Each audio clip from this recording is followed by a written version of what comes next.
Starting with the cardiovascular system drugs.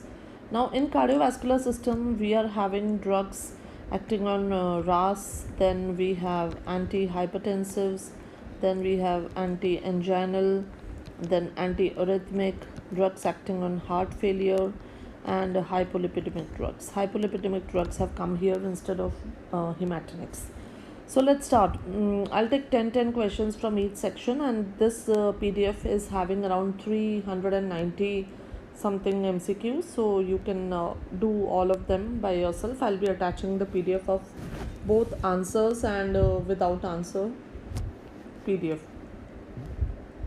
So which of the following is a direct renin inhibitor? Direct renin inhibitor, we know it is aliskiren. It is the only FDA approved direct renin inhibitor, and it blocks the renin's action to convert angiotensinogen to angiotensin 1. So it reduces the downward stream of angiotensin 2 and aldosterone. Which enzyme is inhibited by ACE inhibitors like enalapril? Enalapril inhibits angiotensin converting enzyme. Under physiological conditions, the rate limiting enzyme in the generation of angiotensin 2 is. So the rate limiting enzyme in the generation of angiotensin 2 is renin, because the amount of renin in plasma secreted by JG cells acts as a limiting factor for generation of angiotensin 2. Renin is secreted from JG apparatus. The following factors enhance renin release from the kidney except. So now that the question is except, so let's see what are the factors which enhance the renin release. Fall in the blood pressure, yes. Reduction in blood volume, yes. Enhanced sympathetic activity, yes. All these factors enhance the release of renin. Volume overload will never cause a renin release, it will reduce. Angiotensin 2 causes rise in blood pressure by direct vasoconstriction, yes. Releasing adrenaline, yes. Increasing sympathetic tone, so all of the above. Angiotensin 2 plays a key role in the following risk factor for ischemic heart disease. Angiotensin 2 का क्या role है? Hypercholesterolaemia, then ventricular hypertrophy, carbohydrate intolerance, and cardiac arrhythmia. So angiotensin 2 on a chronic basis, it is seen to induce ventricular hypertrophy, it induces hyperplasia, and it also increases the matrix. So it basically increases the matrix by direct cellular effect, increases the matrix also by direct cellular effect, also expression of proto-oncogenes. Now increased volume overload, long-standing hypertension then contributes to this, so it causes remodeling of the ventricles and hypertrophy, further leading to changes, ischemic changes. So this is the reason for a risk factor for ischemic heart disease. Angiotensin receptor blockers, they act by angiotensin receptor blockers,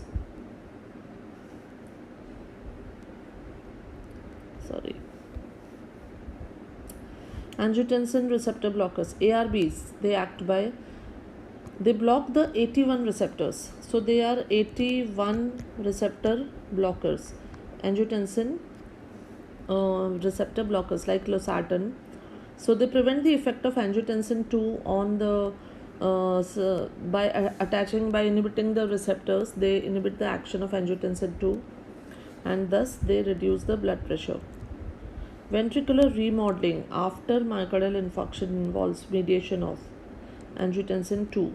It is not prostaglandins, bradykinin or thromboxane 2, it is angiotensin 2.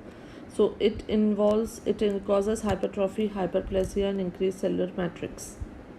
Potentiation of bradykinin appears to play a key role in the following effects of ACE inhibitors except. Now किस में करता है potentiation? तो accept है ना, तो हमें पहले देखना है कि किस में potentiation of bradykinin plays a role. Fall in BP in short term, fall in BP in long term, cough in susceptible individuals, angioedema. So this is definitely bradykinin causes cough and angioedema. ठीक है. Bradykinin causes hypotensive effect, right? Now this hypotensive effect is not for a chronic fall. Chronic fall में bradykinin does not play any action. It plays and action in the short term, short fall, acute fall. So as we all know, bradykinin is actually degraded by the enzyme kinase 1, and this enzyme is not inhibited by ACE inhibitors.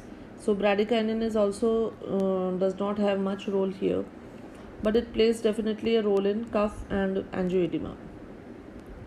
An elderly hypertensive was treated with hydrochlorothiazide 50 milligram daily. So she is given a diuretic. Even after a month, his BP was not reduced to desired level, and another hypertensive was added. After 2 hours, his BP fell precipitously, with the most likely drug given to him. Now, a patient was already on diuretic. Patient is already on thiazide diuretic 50 milligram and given this thing, another drug which reduced the BP very much, very severe fall. So now atenolol, captopril, methyl dopa, amlodipine. Out of this, the सबसे ज़्यादा suspicion ज़्यादा है captopril पे, because the magnitude of hypotensive response, hypotensive जो response है इसका, it is dependent on sodium status. ठीक है. Now salt diuretic already चल रहा है, तो there is a salt depleted state. तो salt depleted state में as a result अगर हम captopril देते हैं तो then it will produce a precipitous fall in BP. So this is the right answer for this question. Coming to the questions on cardiac glycosides and drugs for heart failure. A 65-year-old male with heart failure with reduced ejection fraction is being managed with ACE inhibitor, beta blocker and diuretic. Now despite optimal doses, the symptoms persist. So which of the following should be added to his regimen to further reduce the mortality risk? So patient is already having a reduced ejection fraction, is taking ACE inhibitor and beta blocker and diuretic. So in your opinion, which drug should be further added? Now aldosterone, इसमें देखो digoxin, spironolactone, furosemide, neseritide. Furosemide, neseritide तो इसमें बनते नहीं हैं. Spironolactone, digoxin में से the most common drug which should be increased or added is spironolactone. Now why?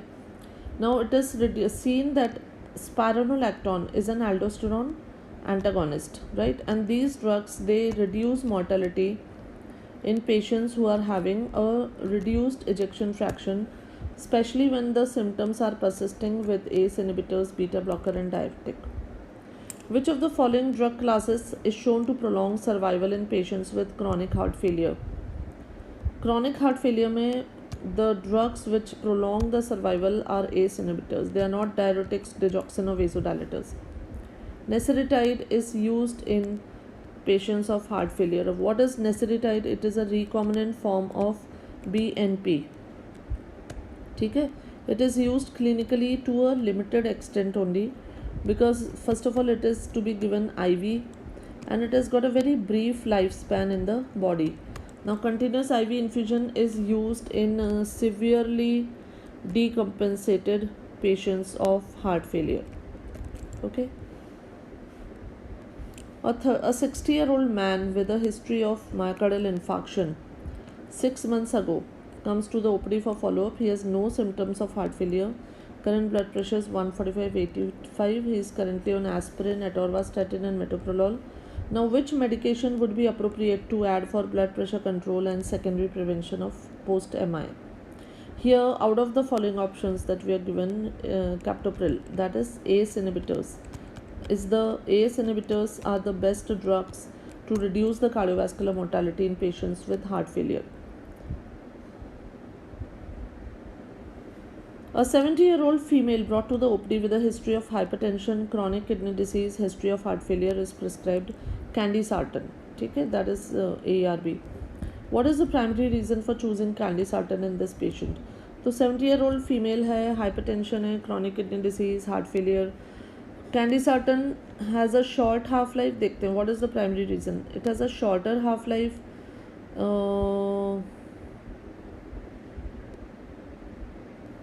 It reduces cardiovascular mortality in patients with heart failure.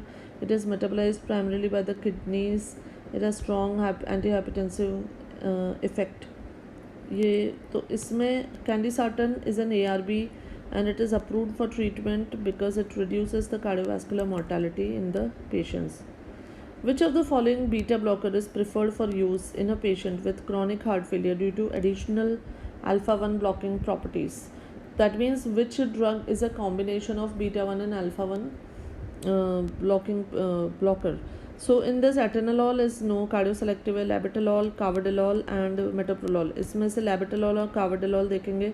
So carvedilol is basically alpha 1, beta 1 and beta 2, making it beneficial in managing its acting on both. So it provides vasodilatation by alpha 1 blocking and also reduces cardiac workload by blocking beta 1. The neutral endopeptidase NEP inhibitor used in the treatment of congestive heart failure is, so the NEP inhibitor, the neutral endopeptidase is sacubitril. Sacubitril is an orally active NEP inhibitor and it increases the blood levels of neutral endopeptidases and other vasodilators. So these are vasodilators and then they result in natriuresis and diuresis and vascular relaxation, reduction of angiotensin also. Combined, it is combined with valsartan and it is produces additional effect. Now this sacubitril, remember that it is a prodrug, so it is absorbed after and rapidly converted to sacubitrilate, that is the active metabolite. Nesiritide is the BNP recombinant BNP analog and bosentan is endothelin receptor antagonist. So the NEP inhibitor is sacubitril. A 70-year-old man with chronic heart failure and atrial fibrillation is currently on digoxin and furosemide. He recently started taking quinidine for ventricular arrhythmias. Shortly after starting quinidine, he begins to experience nausea and palpitations. His serum digoxin level is found to be elevated. What is the most likely cause? Heart failure है, atrial fibrillation है, digoxin furosemide ले रहा है, quinidine शुरू किया है for arrhythmias. Quinidine लेने के बाद से उसको नोजिया एंड पैल्पिटेशंस हो गए हैं, सीरम डिजॉक्सिन भी बढ़ गया है. तो यहाँ पे क्या हुआ, क्विनिडीन ने एक्चुअली डिजॉक्सिन के साथ इंट्रैक्शन किया.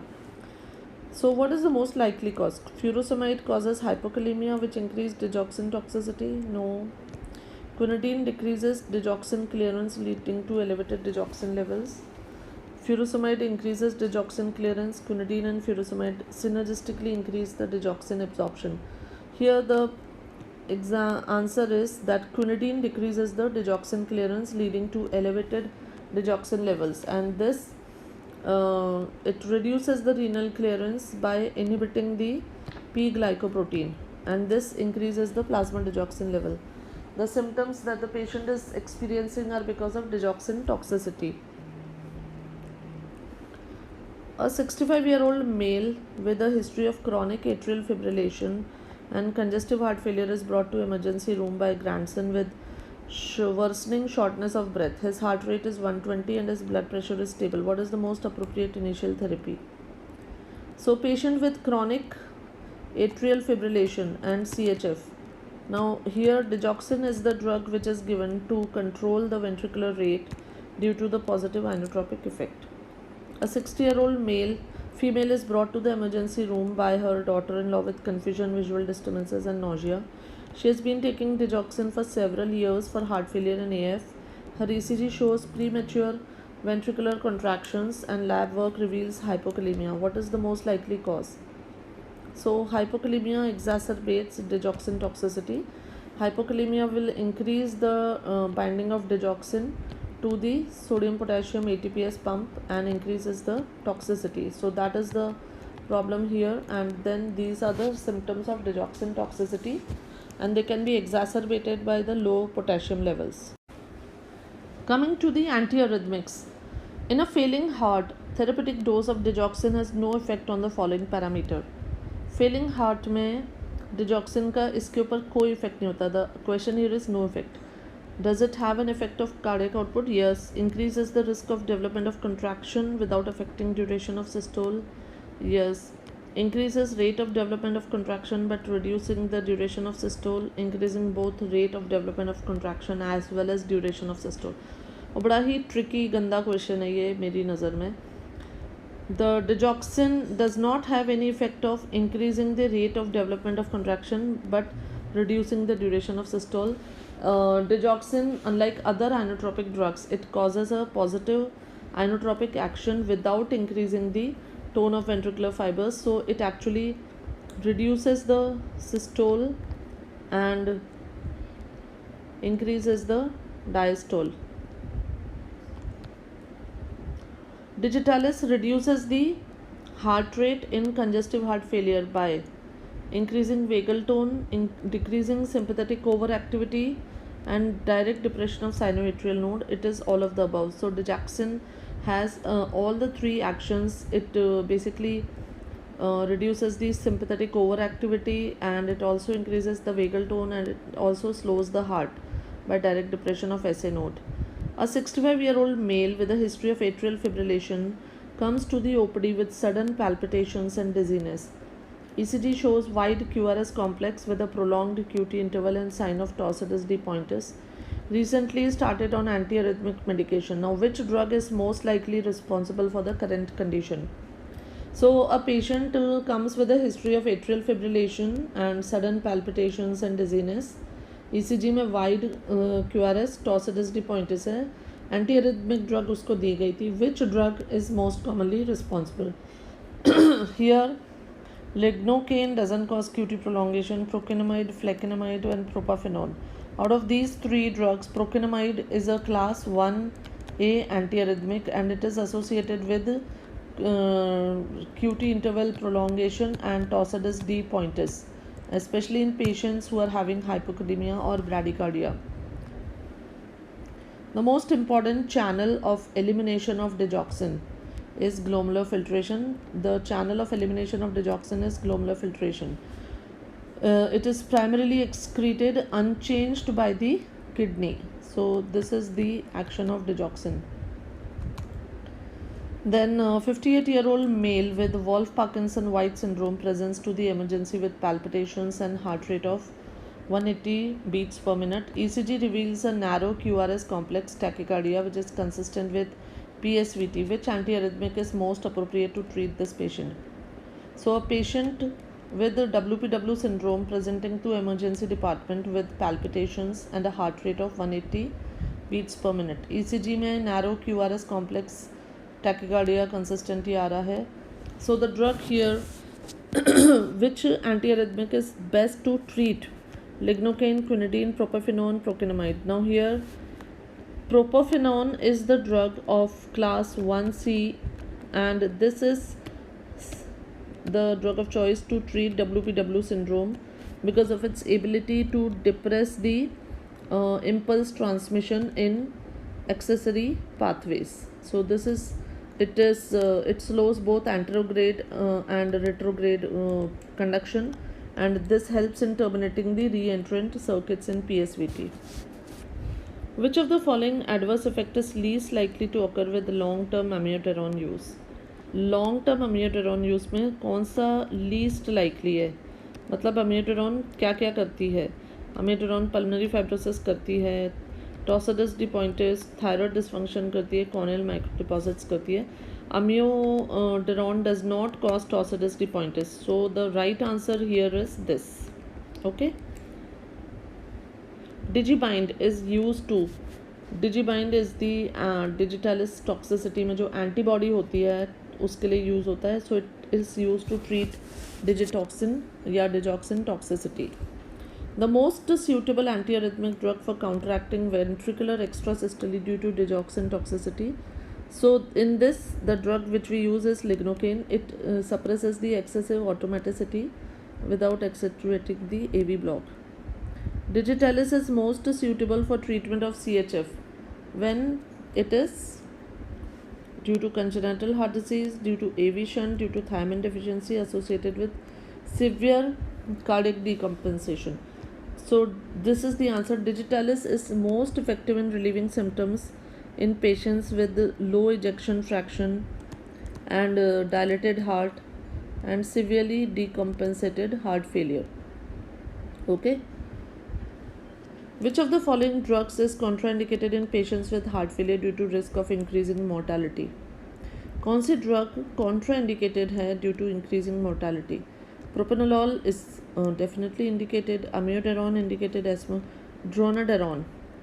Dronedarone is contraindicated in patients with moderate to severe heart failure where ejection fraction is less than 35% because it causes cardiovascular death as observed in clinical trials. Coming to the anti-anginal and other anti-ischemic drugs, now let's see. A 65-year-old male with a history of hypertension, chronic stable angina treated with metoprolol. His blood pressure is 150 by 85 millimeter mercury and he experiences angina despite beta blocker therapy. To manage the patient, a calcium channel blocker is to be added. Which calcium channel blocker is most appropriate for this patient? So now patient is treated with metoprolol, angina है, calcium channel blocker add करना है. Which calcium channel is best? Patient को hypertension भी है और angina भी है. Amlodipine, verapamil, diltiazem और nifedipine. Note out of all these drugs, diltiazem is the preferred calcium channel blocker here because it is effective in both hypertension and angina, so making it an appropriate choice. Now its primary action is to reduce the heart rate and cause vasodilatation, so works on both heart and blood vessels, so it is effective. Amlodipine is effective in hypertension, not as effective in managing angina. Verapamil is effective but has a higher potential of adverse effects, cardiac effects and drug interactions. Immediate release nifedipine is not recommended in hypertension or angina as it causes changes in the blood pressure. A 55-year-old woman with history of hypertension, type 2 diabetes mellitus and angina presents with concerns about weight gain and difficulty controlling her blood glucose levels. She is currently on metoprolol for her hypertension and angina. What is the best management option for this patient? Now a patient hypertension है, type 2 diabetes mellitus है, angina presents with weight gain, difficulty controlling blood sugar levels. metoprolol ले रही है. अब इसको क्या देना चाहिए? Continue metoprolol and add a statin. Switch metoprolol to carvedilol. Add insulin to her diabetes. Discontinue metoprolol. Start on propranolol. इसमें the best option is to switch metoprolol to carvedilol because carvedilol will have an additional alpha-1 blocking activity and that will also improve the insulin sensitivity and better manage of weight gain and glycemia control in patients with type 2 diabetes. Drugs that consistently reduce the potassium repolarizing current and prolong the action potential duration include all of the following except drugs which reduce the potassium repolarizing currents. अब इसमें amiodarone, lignocaine, quinidine, sotalol. So here we know the drug lignocaine acts through a different mechanism. It actually keeps the sodium channel open in the inactivated state and thus have the action in arrhythmia and all. Which of the following antiarrhythmic drug decreases the action potential duration in Purkinje fibers? So quinidine, flecainamide, amiodarone and lignocaine. Lignocaine is the drug which reduces the action potential duration in Purkinje fibers. Quinidine and amiodarone, they increase the action potential they block the delayed rectifier potassium channels, right? Flecainide has no effect. Which drug is effective in terminating an attack, an acute anginal attack by rapidly dilating coronary arteries and reducing the myocardial oxygen demand? Which drug is effective in, I don't know what this is, terminating an acute anginal attack by rapidly dilating coronary arteries? Now एक acute attack में propranolol, GTN, amlodipine, ranolazine. Now which is most effective? Here obviously GTN is the most effective in acute attack. It will dilate the coronary arteries, it will reduce the preload and it will decrease the myocardial oxygen demand, and so it is the drug of choice in acute attack. A patient with stable angina is on long-term nitrate therapy. Over time, the effectiveness of nitrate diminishes. So what is the mechanism behind this reduced efficacy?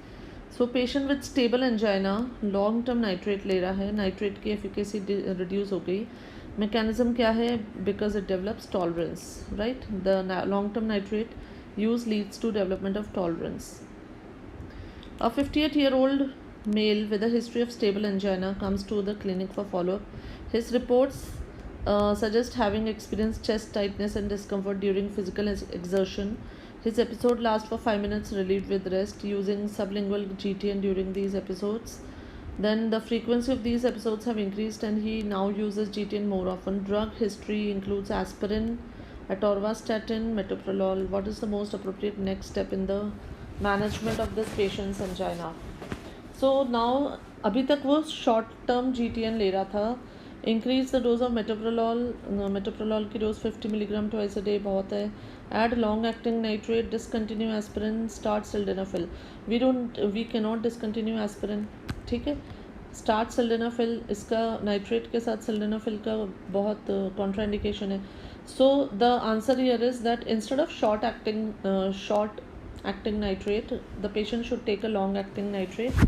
And this is a patient of actually stable angina and with increasing frequency of symptoms. So this long acting nitrate will take care of anginal episodes and will reduce the need for sublingual GTN also. A patient with angina is prescribed sublingual GTN. Which of the following action contribute most significantly to the relief of old anginal pain? Anginal pain, increased coronary blood flow, redistribution of blood flow, reduction of venous return. So GTN का action is by this. It reduces the venous return to the heart. Lignocaine is the preferred antiarrhythmic drug for emergency control of cardiac arrhythmias following acute MI because why? It has a rapidly developing antiarrhythmic action, causes little myocardial depression. It has broad spectrum antiarrhythmic efficacy in atrial as well as ventricular arrhythmia. So lignocaine we know it is given emergency control में IV bolus देते हैं. Action इसकी rapidly develop होती है and controls the ventricular rate immediately. Toxicity can be avoided. It has no myocardial depression and does not produce hypertension. So the answers A and B. So this is the correct answer in this case. Coming to the questions on hypertension, a 60-year-old female with a history of hypertension and primary hyperparathyroidism is being treated with lisinopril and hydrochlorothiazide. Now listen, यहाँ पे catch क्या है? Hyperparathyroidism. At her blood pressure, as her blood pressure is well controlled and a serum calcium level is elevated. Serum calcium level उसका बढ़ गया है. What is the most likely reason for her elevated serum calcium level? Serum calcium level side effect of lisinopril, hydrochlorothiazide. So here hydrochlorothiazide, we know that thiazides, they actually decrease the calcium excretion by the kidneys. So decreasing the calcium excretion by the kidneys can lead to hypercalcemia. A 54-year-old female with history of hypertension and primary hyperparathyroidism is treated. I think this is the repeat question. No, it is a different. Okay. Her blood pressure is well controlled and her serum calcium level. If she continues to need a diuretic, then which loop diuretic is most appropriate to be prescribed? Now in this case, instead of thiazides, then she should be shifted to furosemide. Furosemide will actually increase the calcium excretion, right? I like this question. They have asked two options in this. Potassium channel opener with anti-anginal activity. Potassium channel opener, we know it is nicorandil. Organic nitrates, nitrates तो हो गए ना भाई हम. Which of the following statements about the thiazide class of diuretics is not false? Right? Now, which one second, इससे पहले वाला था.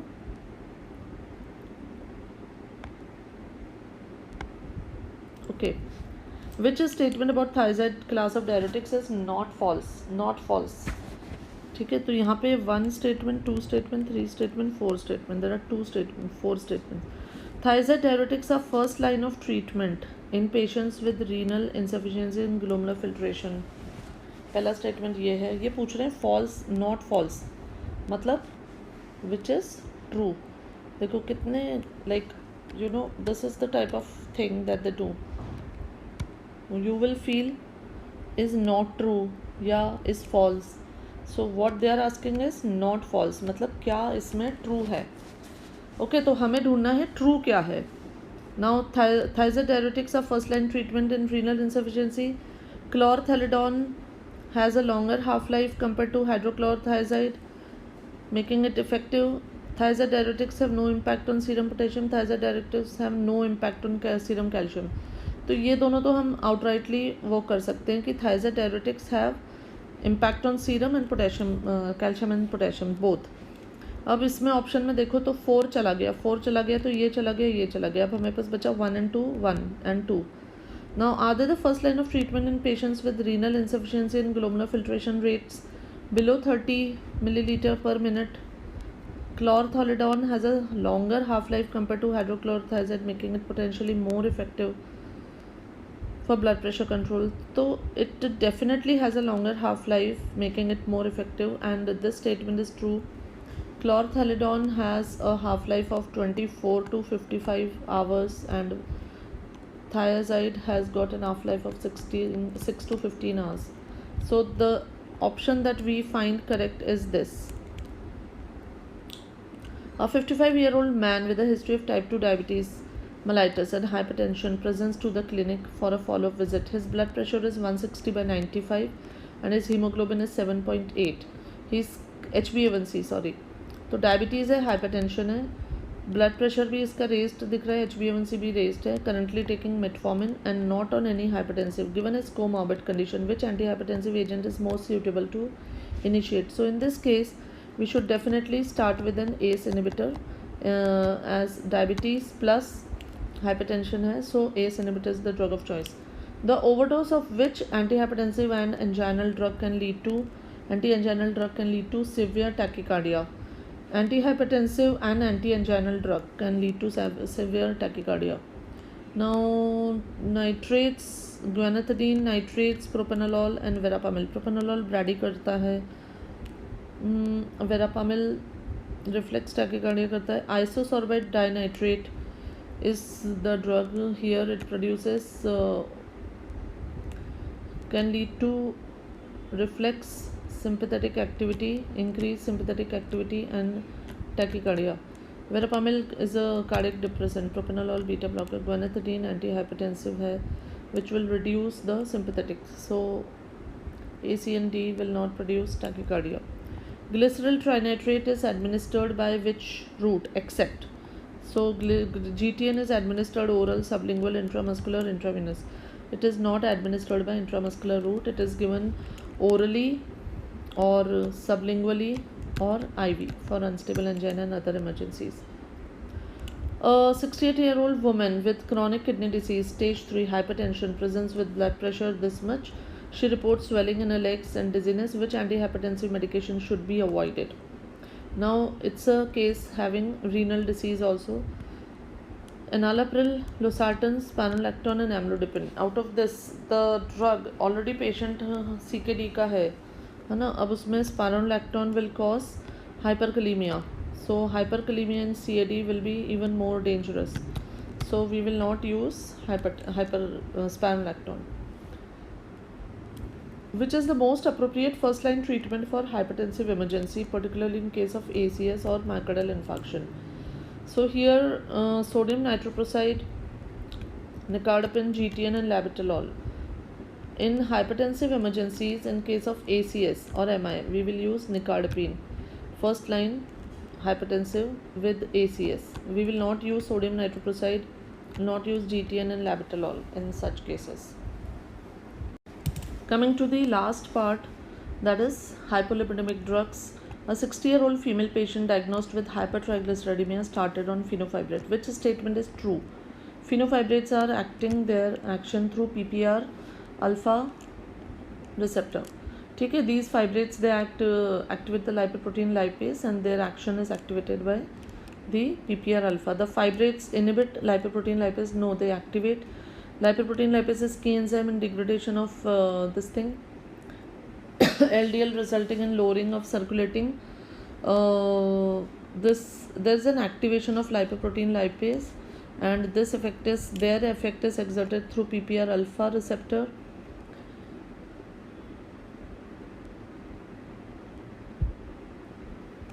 right. A 50-year-old male patient with low HDL cholesterol started on nicotinic acid, not able to tolerate the drug, and started to have other adverse effects. So, which condition is nicotinic contraindicated?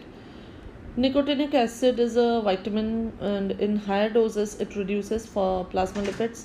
The action is unrelated to the vitamin activity and not present in nicotinamide.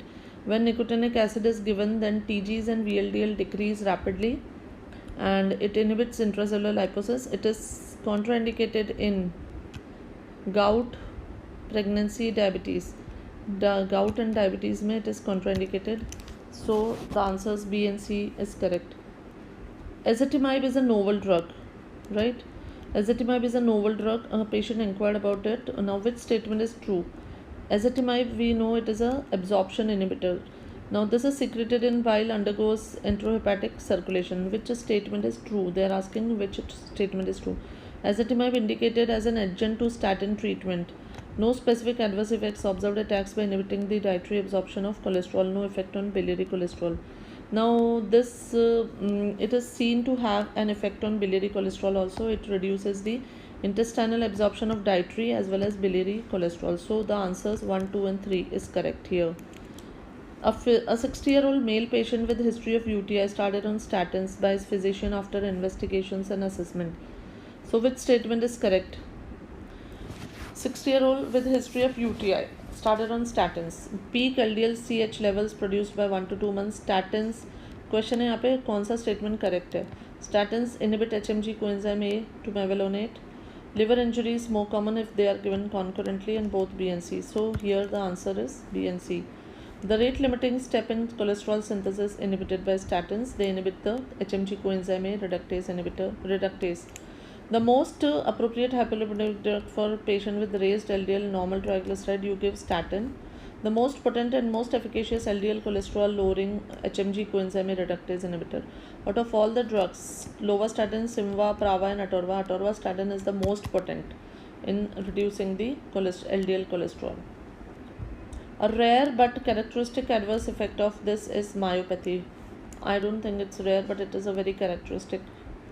Then the novel plasma glucose as well as lipid lowering drug is ezetimibe, lapropitant, sitagliptin. It is saroglitazar. Saroglitazar is a PPAR alpha and gamma agonist का combination. It is a dual PPAR alpha and gamma agonist.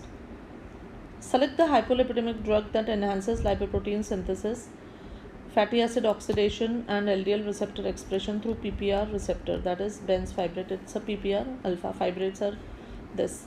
Select the hypercholesterolemic drug that interferes with intestinal absorption, so and secondarily increases cholesterol turnover in the liver. The drug which interferes with intestinal absorption and increases cholesterol turnover in the liver is cholestyramine. So these were some questions on hypolipidemic drugs. Now, so there are total 346 questions, 350 questions that we have, and there will be a good exercise for CVS for you students.